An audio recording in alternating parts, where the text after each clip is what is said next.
آج ہے میرے مولا کے بابے کا جنازہ، میرے 11ویں شہنشاہ کا جنازہ، میرا جوان 28 سال کا مولا۔ ہمارے پنجاب میں جو 8 ربیع الاول کا جلوس نکلتا ہے اسے قبلۃ الرابی صاحب کہتے ہیں چپ تازیہ کا جلوس نکلتا لیکن خاموش ہوتے۔ حسین کے تازیے پہ ماتم ہوتا ہے، 8 ربیع الاول کا تازیہ چپ کیوں ہوتا ہے؟ صرف وجہ پڑھوں گا اور تیری آنکھیں بھیگ جائیں۔ سامرا کا گھر تھا، امام کو زہر ملنے کے بعد شہید کر دیا گیا تھا۔ اس گھر کے اندر ایک مرد تھا، 2 خواتین تھیں، ایک 12ویں کی ماں تھی اور ایک 12ویں کی پھوپھی تھی۔ دروازے پہ فوجی کھڑے ہوئے تھے اور ان فوجیوں کو حکم تھا کہ اس گھر کے اندر سے اگر کسی مرد کی آواز آئے تو گھر کا دروازہ توڑ کے اندر داخل ہو جانا۔ بابے کا جنازہ پڑا ہوا اور بار میں چپ کھڑا تھا۔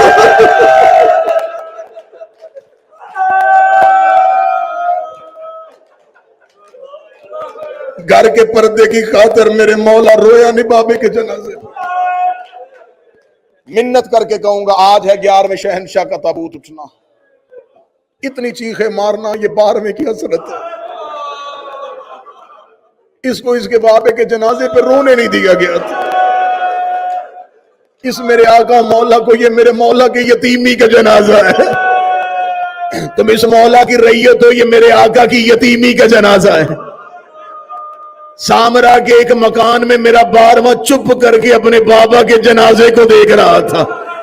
زہر ملی ہے حسن کو بھی، زہر ملی ہے سجاد کو بھی، زہر ملی ہے باکر کو بھی، زہر ملی ہے تقی و نقی و موسیٰ کاظم کو بھی، لیکن اس 11ویں امام کی زہر میں یہ درد ہے، میں غلط پڑھوں مجھے 12واں معاف نہ کرے۔ زہر ملی ہوئی تھی اور ظالم تازیہ نے مار رہے تھے، زہر ملی ہوئی تھی اور ظالم امام کے ہاتھوں پہ تازیہ نے۔ یقیناً مجلسوں میں میرے آقا مولا تشریف لاتے ہیں، اب تمہاری طرف سے کیونکہ میں منبر پہ کھڑا ہوں میں آواز دے کے کہتا ہوں اے میرے وقت کے آقا مولا، اے یوسف زہرا، اے آل محمد کا انتقام لینے والے، اے ہم غریبوں کی آس مولا، ہم آپ کو آپ کے بابا کا پرسہ دینے لگے ہیں، اور میرے مولا میں پرسہ دینے سے پہلے پہلا جملہ کہتا ہوں، میرے مالک آپ بابے کے جنازے پہ بیٹھے تھے لیکن مولا آپ چپ بیٹھے تھے۔ میرے مالک یہ غریبی ہے، ہم ماتم کرتے ہیں لیکن مولا بیٹھا تو بابا کے جنازے پہ تھا۔ ہائے 4 سال کی سکینہ جو بابے کے جنازے پہ رونے کے لیے آئی تھی، نہ کسی نے رونے دیا نہ جنازے پہ بیٹھنے۔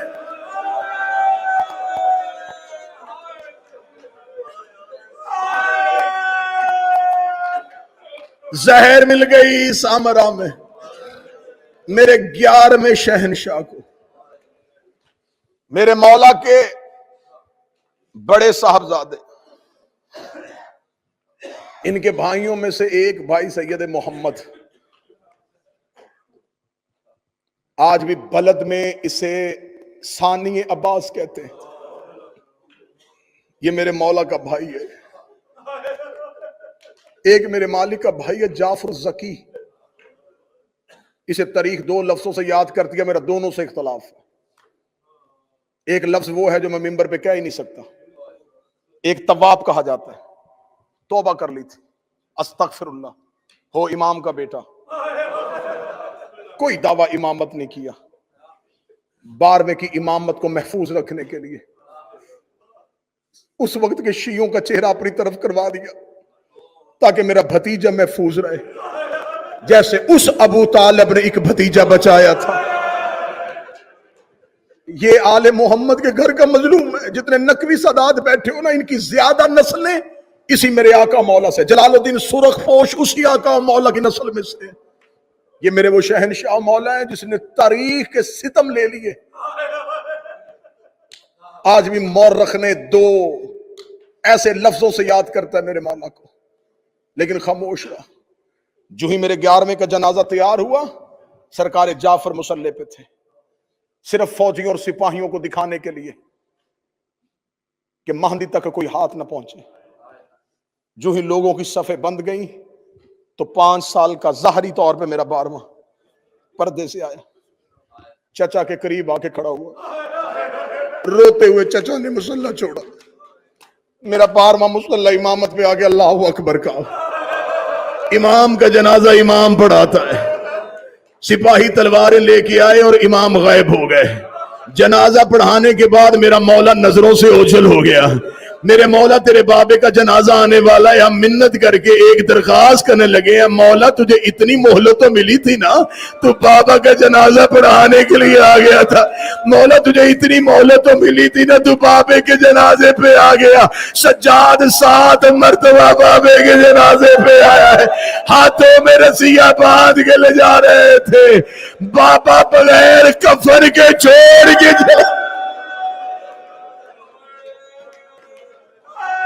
یہ حوصلے سید الساجدین،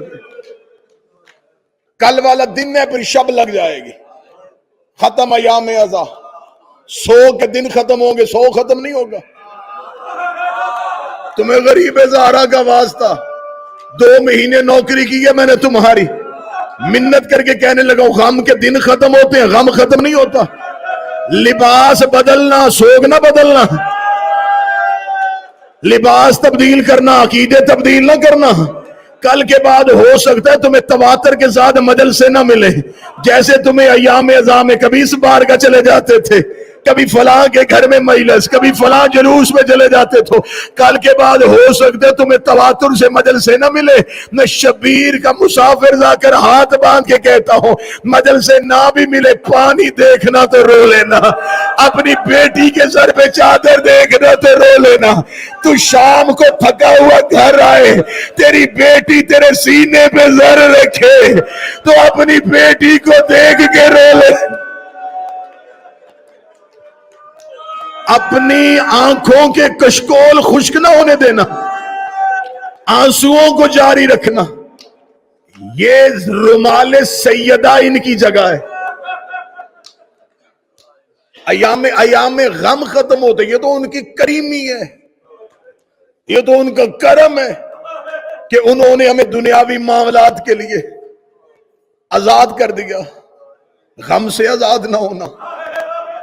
پھر اگلے سال کون رہے گا؟ جو زندہ رہے گا وہی حسین کی عاشور پہ آئے گا نا، وہی غریب زہرا کا جنازہ اٹھائے گا، یہ بڑا آسان ہوتا ہے تیرا میرا امام بارگاہوں سے نکل جانا، لیکن جب اپنے غم کے دن ختم ہو تو الوداعی پرسے میں اتنا ضرور کہہ دینا مولا ہم تو اپنے گھروں کو واپس جا رہے، نہ تیری سکینہ گئی ہے نہ تیری زینب گئی ہے، تیری بہن بھی شام کے جنگلوں میں سو گئی، تیری بیٹی بھی شام کے جنگلوں میں سو گئی۔ آسان تھا علی کی بیٹیوں کے لیے، کیا آسان تھا زہرا کی بیٹیوں کے لیے؟ 11ویں شہنشاہ کا جنازہ، زہر مل گئی سامرا میں، زہر کے بعد تازیانوں سے زخمی کیا گیا، خاموش جنازہ گھر میں پڑا تھا، میرا 12واں سسکیاں خاموش لے کے روتا رہا، میرے آقا و مولا نے بابے کی تدفین نہ دیکھی، بس جنازہ پڑھایا اور فوجیوں کی تلواریں نیام سے نکلی اور میرے آقا مولا نظروں سے اوجھل ہو گئے، وہ دور گزرا، پھر اس کے بعد چند سال پھر غیبت کبریٰ کا دور ہے، جب سے غیبت کبریٰ شروع ہوئی ہے پردہ غیبت میں بیٹھا ہوا لہو رو رہا ہے، ہر روز اپنی تلوار کو نیام سے نکال کے منہ نجف کی طرف کرتا ہے، رو کے کہتا دے اذن ظہور میں زمانے سے پوچھو میری دادیوں کا قصور کیا تھا۔ شہاب الدین مرشی نجفی نے اپنے مکاشفات لکھے ہیں، ان مکاشفات میں انہوں نے لکھا کہ میں نے جب جس آقا و مولا کی زیارت کی اسے کس حالت میں دیکھا، انہوں نے جب 12ویں کا مکاشفہ لکھا وہ پڑھوں گا اسی پہ جنازہ آ جائے گا، تو کہتے جب میں نے اپنے آقا مولا کی زیارت کی ہے تو میرے مولا کے رخساروں پہ لہو تھا، وہ کہتے میں پوچھنا چاہتا تھا یہ لہو کیسا ہے، یا میں نے دیکھا امام نے مٹھی کو کھولا اور آنکھوں سے لہو آ گیا، میں نے امام کی آنکھوں میں لہو کے آنسو دیکھے، میں نے رو کے کہا مولا میں نے تو سنا خون حسین کا بیٹا روتا تھا،